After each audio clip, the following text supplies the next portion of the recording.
ओम साई राम भक्तों, शुभ गुरुवार। बाबा के चरणों में सशत नमन और शिरडी साईं चैनल की ओर से सभी साईं भक्तों को ओम साई राम। तो चलिए शिरडी डायरी आरंभ करते हैं। उसका एक छोटा सा पहले परिचय है, आपको मैं सुनाती हूँ हमेशा की तरह। शिरडी में श्री साईं सगुण रूप को देखने का अनेक भक्तों को सौभाग्य मिला। इसमें से एक अमरावती के सुप्रसिद्ध वकील श्री गणेश श्री कृष्ण खापाडे थे, जो उन दिनों देश की राजनीतिक में भी सक्रिय थे।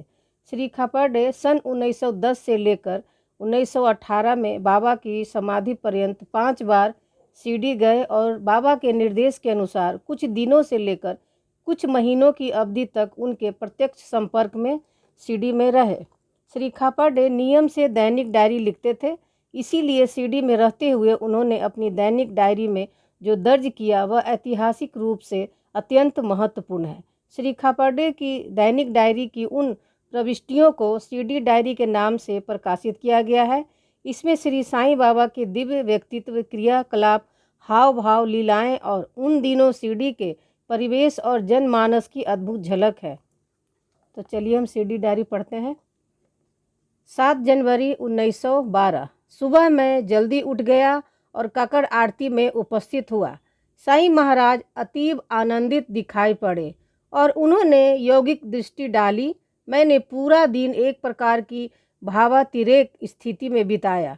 सुबह के बाद मैं बापू साहेब जोग और उपासनी ने रंगनाथ की योग वशिष्ठ आरंभ की।